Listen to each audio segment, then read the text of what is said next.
중국의 최대이고 세계에서 가장 큰 댐인 산샤댐이 붕괴될 위기를 맞고 있습니다. 이로 인해 중국 정부는 요즘 산샤댐 붕괴를 막기 위해 총력전에 나선 상태입니다.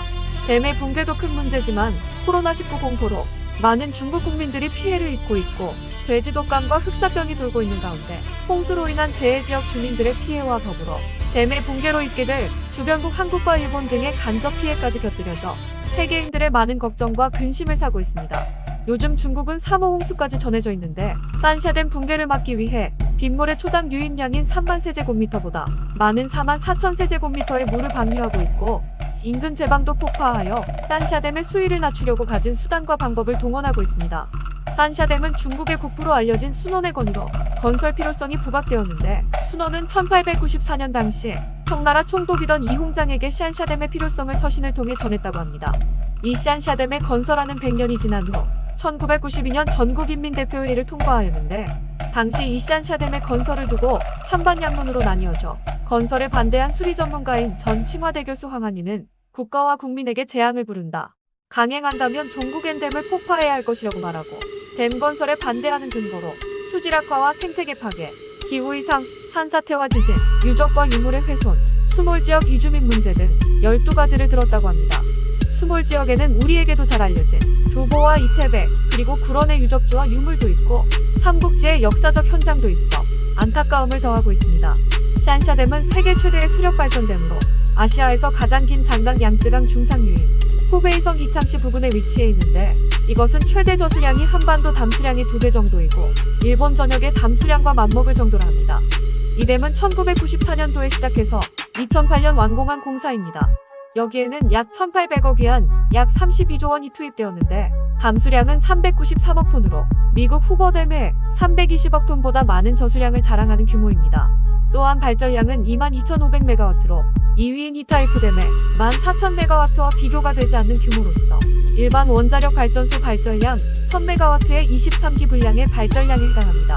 이것은 중국의 총 발전량의 10%에 상당하는 전기를 생산하고 있는 중요 시설물이라는 의미입니다.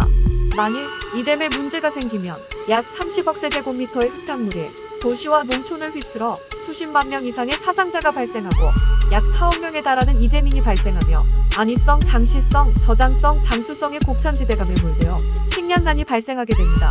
또한 상하이, 난징, 수저우 등의 도시 기능이 정지되고 생산과 물류가 중단되어 대혼란에 빠지게 될 것입니다. 그리고 상하이와 그 인근에 2만 2천여 개에 달하는 외자 기업에 타격을 가하여 중국의 국내 총생산이 40% 정도 사라지는 재앙을 맞게 될 것입니다. 중국의 이 재난이 우리나라와 세계 경제에 미치는 영향을 고려한다면 실로 끔찍한 일이 아닐 수 없는 것입니다. 미국 항공우주국 나사는 산샤댐의 건설로 지구의 자전축이 2cm가량 기울었다고 경고한 바 있고 2008년 스촨 대지진에 이어 2019년까지 총 5회의 진도 7.0 이상의 강진 또는 대지진이 빈발하여 이로 인한 수십만 명의 사상자와 재산상의 심대한 피해를 유발한 원인으로 산샤댐을 지목하고 있습니다. 산샤댐은 공교롭게도 단층대 위에 위치하고 있어 물의 압력이 지각 구조를 변화시키고 지진과 산사태를 일으키는 주범으로 주목되고 있습니다. 전문가들의 이 같은 지적은 댐의 저수량이 지구에 미치는 하중을 운변하는 것입니다. 댐에 투입된 철근 콘크리트는 46만 톤이지만 이 댐이 지탱하고 있는 물의 규모는 앞서 말했듯 393억 톤이라 하나 실감하기 어려운 부피로 대단하다 하지 않을 수 없을 것입니다. 이 댐의 건설에는 여러 가지 문제점이 있어 댐 건설에 반대가 많았는데 이 반대를 무릅쓰고 건설을 강행하였습니다. 이 댐을 건설할 때 엄청난 부정부패와 비리가 난무하여 난림공사로 댐을 건설했다고 합니다. 무려 댐의 84%가 하자라고 하며 1만여 개 가량의 균열이 있다고 합니다. 국가의 돈은 먼저 갖는 자가 임자라는 인식이 중국 공산당 내부에 팽배해 있고 권력 구조가 견제 세력이 없는 공산당에만 집중되어 있어 부정부패는 애시당초부터 예견된 수순이었다고 하는데 산샤댐의 완공 때까지 1,800억 위안이 투입되었지만 하도급의 재하도급을 거쳐 이루어진 부실공사 투성이로 투입 금액의 절반이 부정한 관리와 건설 관계자들의 호주머니 속으로 들어간 것이 오히려 자연스럽다고 하지 않을 수 없습니다. 공무원들의 부정부패에 각종 신뢰가 인터넷에 도배되다시피 나오는 바람이니 산샤댐이 애초에 제대로 지어지면 그게 더 이상한 일이었을 것입니다.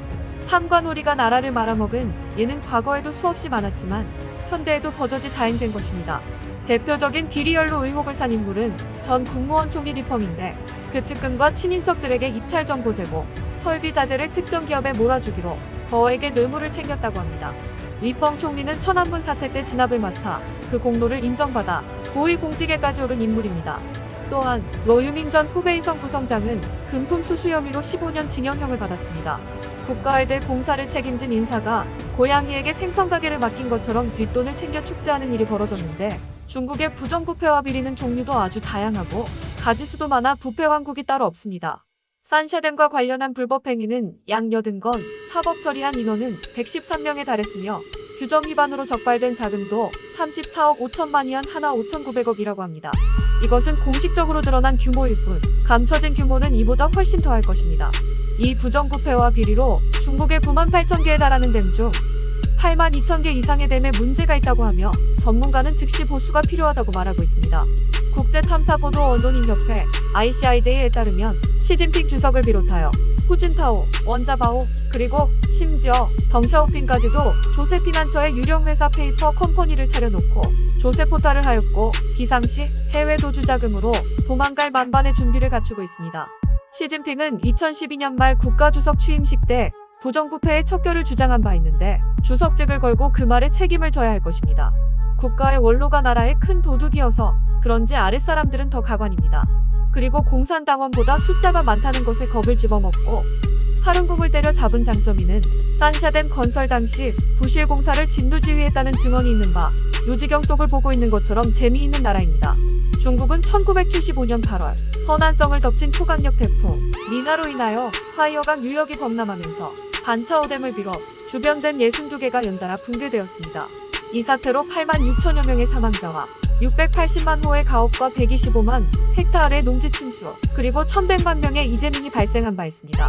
그리고 1998년의 대홍수로 3억 2천만 헥타르의 농경지 침수와 2억 2천여만 명의 수재민, 그리고 4천여 명의 사망자가 발생하였고 직접적 경제 손실은 1,660억 위안 약 28조였다고 합니다. 그러나 올해는 사정이 더 심각합니다. 중국은 거의 매년 홍수 피해가 발생해왔지만 지난 6월부터 시작된 홍수와 장마로 주요 강들의 수위가 이례적으로 높아지자 제방을 폭파하는 비상처방까지 동원하고 있습니다. 그 결과 22일 기준으로 중국 전역에 433곳의 하천이 범람하여 27개 성에서 피해가 발생하여 이미 1998년의 피해 수준을 넘어선 상태입니다.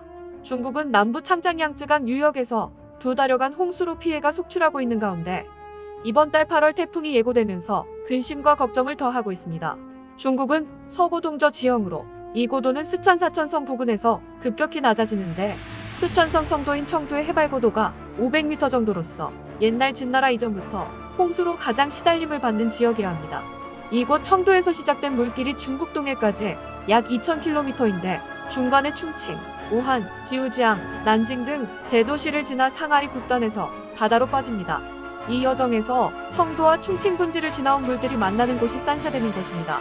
올해는 북태평양 기단과 북쪽에서 내려오는 대륙 기단이 만나면서 강수량이 폭증했다고 하는데 비상시 산샤댐의 붕괴를 막기 위해 주변의 보조댐을 방류하고 제방을 희생시켜 붕괴를 저지하는 극약 처방을 사용하고 있습니다.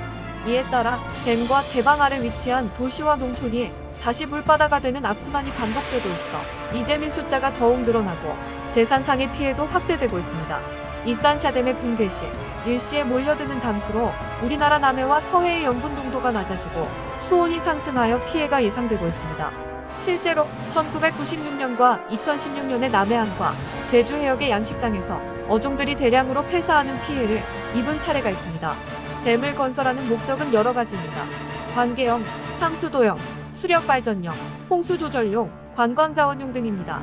산샤댐은 이같이 다양한 용도로 쓰여지게 만든 다목적 댐인데 이 댐이 건설될 당시 양쯔강의 중하류 지역은 10년 주기로 홍수 피해를 입은 지역이어서 이 10년 주기를 100년으로 바꾼 역사적인 건설 공사로 기대를 모았습니다.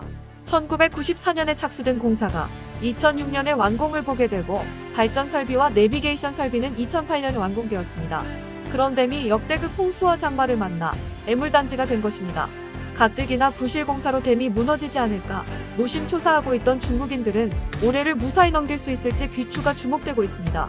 요즘 중국은 높이가 185m인 산샤댐 붕괴 시뮬레이션 동영상이 퍼지고 있고, 이를 본 중국인들의 공포는 날로 확산되고 있습니다.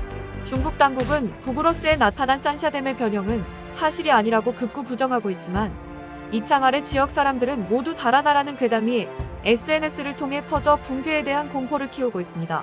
댐이 있어도 걱정이요, 없어도 걱정인 현실 속에서 별별 전염병이 창궐하는 와중에 그야말로 진퇴양난에 빠진 중국 지도부의 정치적 부담감은 늘어만 가고 있고, 주변국들의 걱정거리도 따라서 늘어만 가고 있습니다. 한편 우리나라는 중부 지역을 중심으로 집중호우가 계속되어 비 피해가 늘어가고 있습니다. 별수로 정비와 축대 점검 등 안전사고 예방에 주의가 필요한 시기입니다. 이만 마치겠습니다. 시청해주셔서 감사합니다.